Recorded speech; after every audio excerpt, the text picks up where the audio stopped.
identificação de uma zoonose no Rio Grande do Sul causou a suspensão de todas as exportações de carne de aves do Brasil.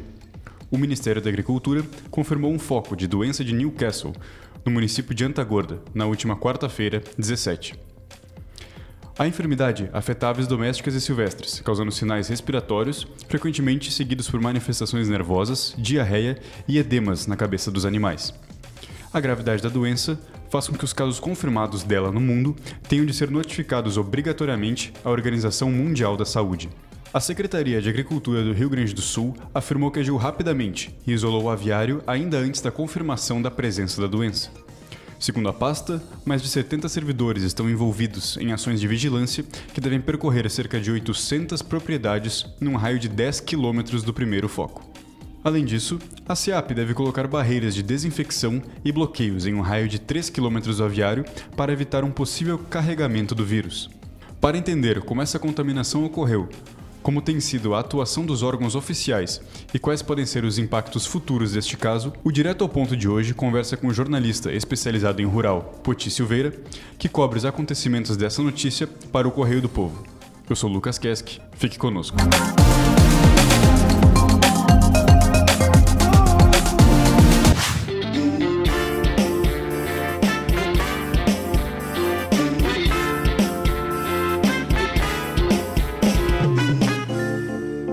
Poti, bem-vindo. Te pergunto, como foi o processo de testagem das amostras coletadas em Antagorda, até a confirmação da presença da doença lá no local? Bem-vindo. Olá, Lucas. Muito obrigado pelo convite. Minhas saudações aos ouvintes do Correio do Povo. A testagem se deu no Laboratório de Defesa Agropecuária de São Paulo e o caso foi identificado no dia 8 de julho. As amostras foram enviadas daqui para lá pela Secretaria da Agricultura e ainda há outras 4 amostras que estão sob análise no mesmo laboratório, que é uma referência da Organização Mundial da Saúde para casos da doença de Newcastle. Certo. Bom, a Secretaria ou então o governo do Ministério da Agricultura, enfim, os órgãos do oficiais de veterinária, eles já trabalham com alguma suspeita de como as aves foram infectadas? Ainda não se sabe exatamente o que pode ter causado. A avaliação genética não permite ainda identificar. Uma particularidade é que esse vírus ele é típico de pombos. Certo. O que se sabe é que o telhado do aviário foi perfurado por uma chuva de granizo, né, o que tanto expôs os animais, as aves, ao frio, né, e o que pode ter causado a morte. Morreram 7.000 de 14.000 aves, né, que haviam no aviário, mas apenas uma teve identificação da doença de Newcastle. Sim, pelo menos por enquanto, né? Pelo menos por enquanto, exato. Como já está doentes, tem algumas que estão ainda em análise. Mas, justamente, logo depois, a doença de Newcastle é uma das que precisam ser notificadas, né? Os responsáveis pelos animais precisam notificar os serviços aos quais aos quais respondem, enfim, de veterinária, sobre a suspeita da doença. Então, o que foi feito pela Secretaria da Agricultura logo depois que a notificação chegou até ela e depois do caso ser confirmado como positivo? A Secretaria da Agricultura afirma que se antecipou, inclusive, a confirmação do caso. Tão logo surgiu a suspeita, o que deve ter ocorrido no dia 5 de julho, porque foi entre o dia 5 e o dia 8 de julho, entre o dia 5 e o dia 9 que ocorreu o pico de mortandade no aviário. Certo. Então, provavelmente, a Secretaria tenha sido notificada no dia 5. Mas tão logo foi notificada da suspeita, a Secretaria bloqueou o estabelecimento, é o que eles afirmam, e também passaram a fazer uma investigação em 75 propriedades dentro de um raio de 3 quilômetros ao redor desta granja. Certo. Bom, hoje teve uma coletiva, né? Aliás, nessa quinta-feira teve uma coletiva de imprensa que falou sobre dados, né?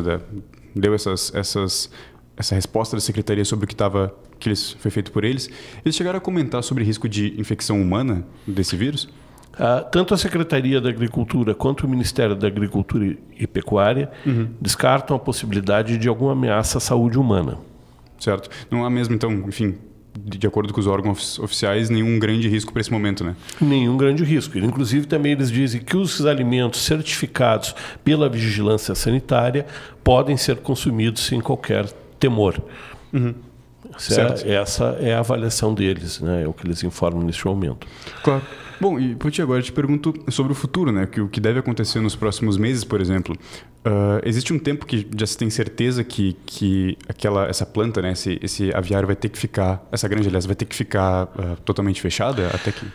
O melhor cenário com o qual o Ministério da Agricultura trabalha é de haver imediatamente o saneamento do foco, né? Ou seja, a limpeza lá das instalações, das máquinas,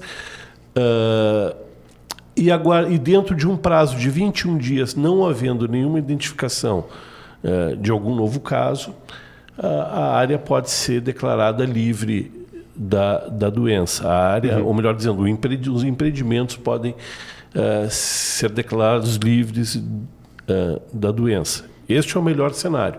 Sim. O pior cenário é a ampliação do foco de investigação, que hoje chega a 10 quilômetros ao redor, num raio de 10 quilômetros ao redor da granja. Sim.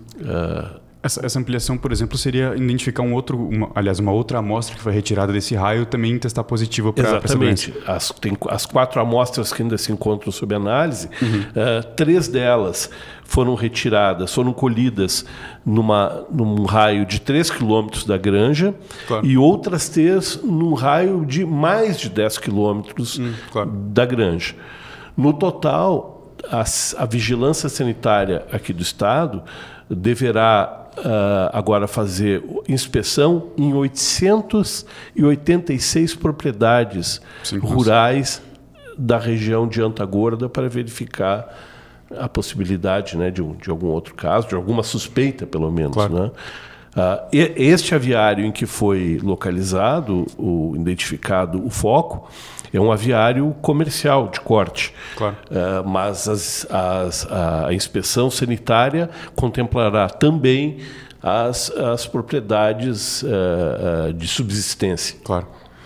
Bom, e é um assunto sensível, é um ponto relevante de ser tratado até pela imprensa e por toda a sociedade, porque o Rio Grande do Sul é um dos grandes produtores de aves e o Brasil, e também o Rio Grande do Sul incluso nisso, é um grande exportador desse tipo de proteína animal. Sim. Foi citado pela Secretaria da Agricultura daqui do Estado, ou quem sabe pelo ministro, e daí, claro, do seu Ministério Federal, se existe a possibilidade de algum prejuízo para a exportação, por exemplo?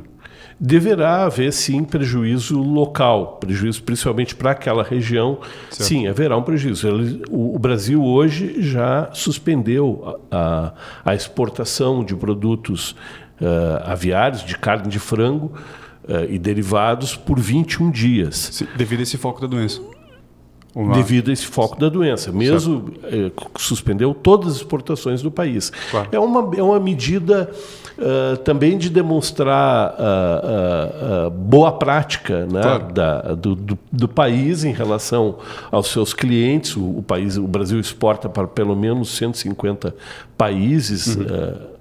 Então, é uma iniciativa no sentido de demonstrar que a vigilância regional, nacional, está adotando, né, as melhores providências no sentido de bloquear a propagação da infecção. Claro. E não arriscar, eu imagino, né? E não arriscar, certamente. E facilitar depois, inclusive, a retomada dos negócios, né? Quer dizer, fazer com que os países clientes tenham boa vontade, né? E tenham confiança de que estamos atuando da melhor maneira possível.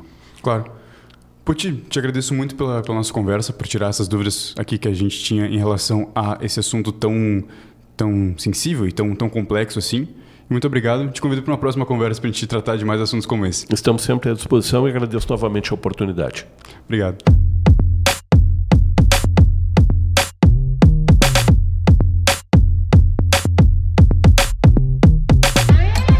O Direto ao Ponto de hoje fica por aqui. Para ouvir outros episódios deste podcast, basta acessá-los no site do Correio do Povo, no YouTube ou no seu agregador de podcasts preferido. Você pode receber a newsletter com os principais podcasts produzidos pelo Correio do Povo no seu e-mail. Basta se inscrever em nossa página. A produção, roteirização e apresentação foram realizadas por Lucas Kesk. A edição por Thiago Basso. Obrigado por nos acompanhar e até a próxima.